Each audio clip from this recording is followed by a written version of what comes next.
অৰ্থাৎ সখী জুৱাৰাত্ৰি সপোনত তোমাৰ প্ৰাণৰ দেৱতা খাই কৰিলা। এতিয়া বুজিলো ভালদৰে কিয় সখী আজি ইমান অস্থিৰ, ইমান ব্যাকুল। সখী কেনেদৰে ব্যক্ত সপোন অভিশাপৰ কথা। সপোনত এজন অনন্য জ্যোতিষ্মান পুৰুষে আবিৰ্ভাৱ হৈ মোৰ বদনত সুন্দৰ প্ৰহাৰ কৰি প্ৰেমৰ সুৰভি সানি মহান বিদ্যাবান সেই পুৰুষে মোক অধৰৰ লগতে প্ৰাণ কৰাই থাকি গ'ল অন্তমান বেদনা আৰু ব্যাকুল আৰু সখী তুমি সঁচাকৈ আজৰি।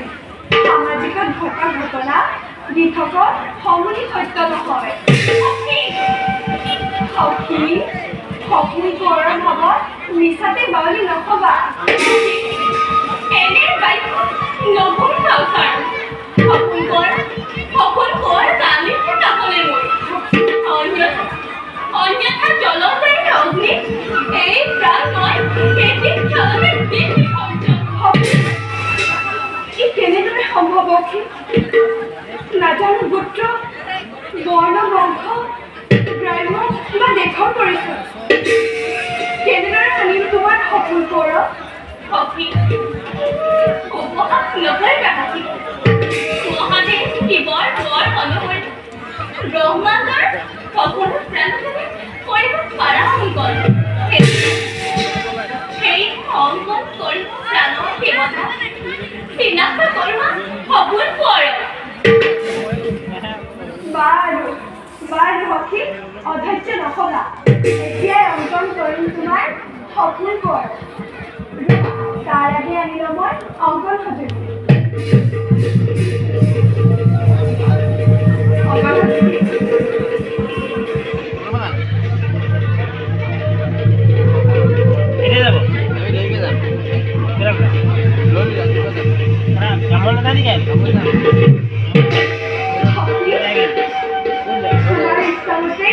বিশ্বব্ৰহ্মাণ্ডৰ সকলো পুৰুষৰ চিত্ৰময় কৰিম অংকন।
Hare Gopala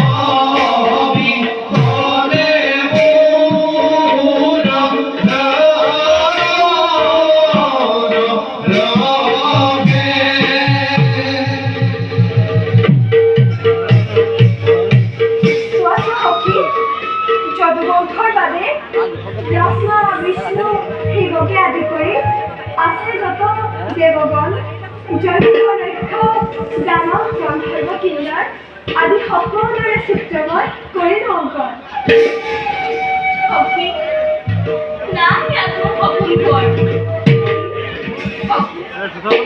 যদুবংশ পৰা অংকন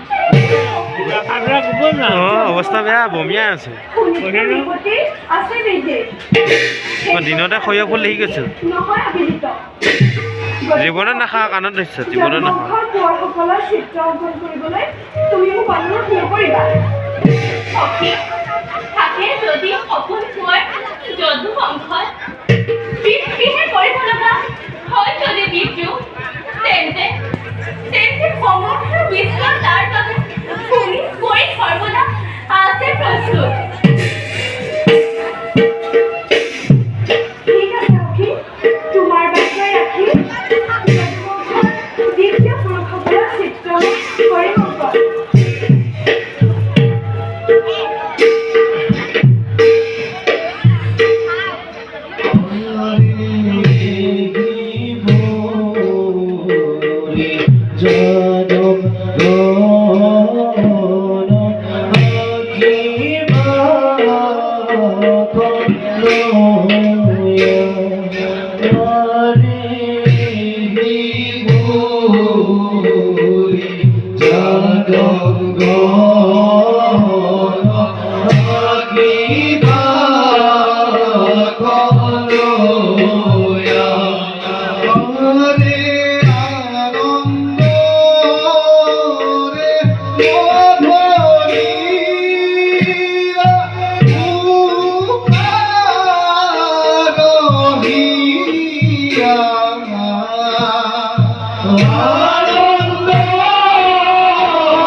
সপোন কোঁৱৰ তোমাৰ জয়ভগৱতী শ্ৰীকৃষ্ণৰ নাতি কামদেৱতনয় অনিৰুদ্ধ কুমাৰ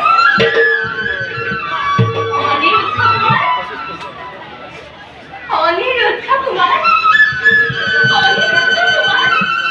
সখী আমি কুমাৰৰ মোৰ কামে অসমৰ সখী সাগৰৰ মধ্যতে অৱস্থিত দ্বাৰকাপুৰী য'ত বিদ্যমান শ্ৰীকৃষ্ণ তাৰ পৰা বিবাদৰ আনিবি তোমাৰ সপোনটো আৰু সখী আনিব নোৱাৰা যদি সপোন কৰোঁ তেন্তে আনিকে কালটো বিষ পানী এই বিষ পানী এইতে মোৰ প্ৰিয় বিসৰ্জন সখী ধৈৰ্য ধৰা সখী সংসাৰতে শিৱ আৰু পালন কৰ্তা যদি হয় সুপ্ৰতি হল ৰূপী মায়া ভোলেৰে গোবিন্দৰ নাতি অনিৰুদ্ধ কুমাৰক নিশ্চয় কৰি আনি তোমাৰ কাষলৈ যোৱা হওক কৃত কাৰ্যদেৱে এই কাৰ্য মিলনৰ আশা তাপিত প্ৰেমৰ হিজৰ তেনে মই আহিলোঁ সখী যদি সকলোৱে মনোযোগ তোমাৰ শৰণত পুনৰবাৰ দেখা দেখি হম দুয়ো সখী নতুন এই আমাৰ শেষ দেখা এই জনমত